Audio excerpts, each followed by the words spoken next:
I look in the mirror at myself now, and the man that stood on that bridge is not the man that's standing in front of you right now. This is why we keep doing this.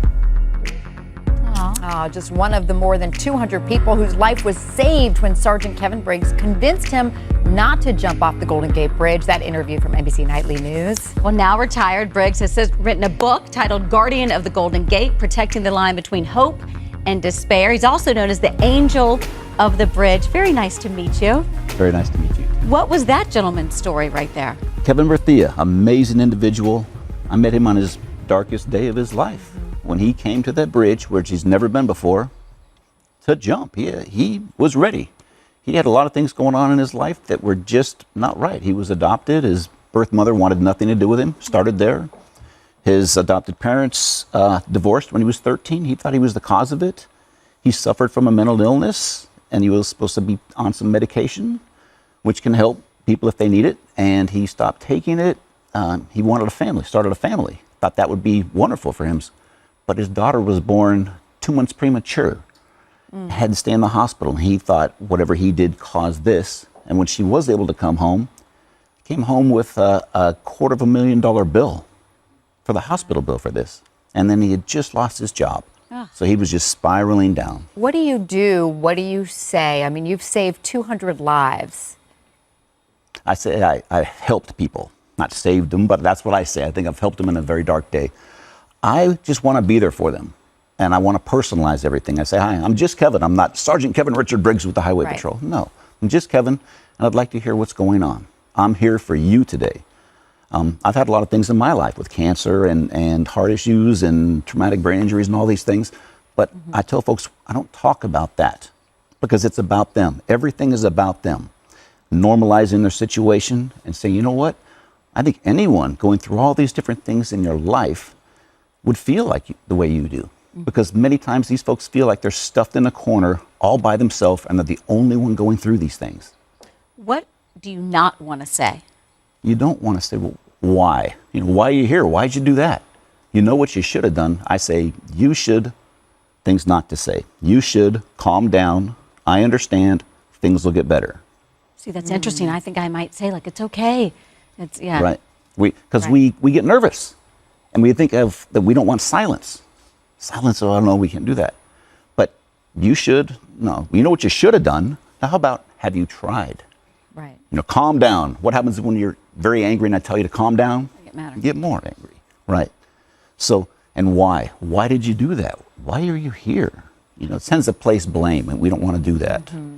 We've had, of course, 2 celebrity deaths this past week. Right. And we saw since then the numbers from the CDC, the statistics, suicide rates up 25% since 1999. 54% of those cases, though, people who've committed suicide are people who had no history of mental illness or depression. So how do we know? What are we looking for? We're looking for changes. Big one is changes in behavior. That people used to go out and do things. Their activities have changed a lot. Now they're isolating themselves. They want to stay inside. Maybe they're talking about, you know what, everything's going to be fine. You don't have to worry about me. In 3 days, everything's going to be fine. Something like that. Changes in their mood. They're agitated or they're sleeping more. They're in such emotional pain that when they're sleeping or they're abusing drugs or alcohol, then they're not in that pain, that emotional pain. A lot of different things, you know, talking about it, writing about it. These different things. That's what we're looking for. You had something personal in your own life with one of your sons. What happened? My oldest son. What happens with us first responders and those in the mental health field is we give, and we're trying to work so much to help people that we don't recognize what's going on with us or our families. So here I am traveling around the world talking about this, and I landed at San Francisco airport one time, and there's a text from my youngest son. And he says, Dad, you need to, actually it's a voicemail. Dad, you need to get here quick. Kevin, my younger son, the oldest one, he is in the backyard. He smashed an iPad and he says he's going to kill himself. Oh my God. Wow. Out of the blue. So it took me about an hour to travel up there. And he's in the backyard in complete darkness, just pacing back and forth. Very strange. And I walk back and I put my hand on his shoulder and I call him baby boy. I said, baby boy, what's going on? He completely broke down, almost screaming, crying. And I was shocked. I'd never seen this before. So we sat in the backyard in the darkness, just he and I. And I did a lot wrong, admittedly. But I was putting pressure on him for good grades. You know, he says, Dad, you're putting a lot of pressure on me. Okay, good enough. Some kids at school started doing marijuana. He wanted nothing to do with it. He wants to study and play soccer. I didn't explain, I was divorced. I didn't explain the divorce to him. He thought he was the cause of it. Oh. And the big one, I think, is since the divorce, and he was young, of course, I moved out, I would be telling him, since I'm gone a lot traveling for this work, that, baby boy, you're in charge. If anything happens with the house, you know, if it's on fire, if anything happens, you're the man. You have to take charge. And, I just did a number of things wrong. But you meant it as a positive. I did. Yeah, right. I was trying to explain things to him, but I should have done it in a different manner. And now he's a thriving young man. He's doing much, much better. We did seek help, and that's what I tell folks. Don't be afraid. I thought years and years and years ago, mental illness was a weakness, didn't exist. Right. Someone who suffers from depression and is on 2 medications, plus I do therapy, it has helped me tremendously.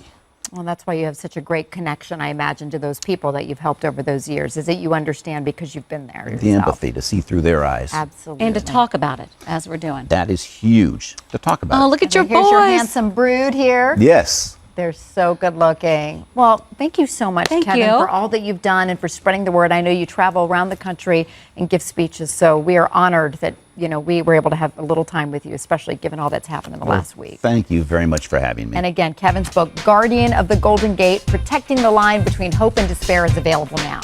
Up next, Maya Bialik is here with her new parenting book aimed at helping boys cope with the emotional stress of puberty.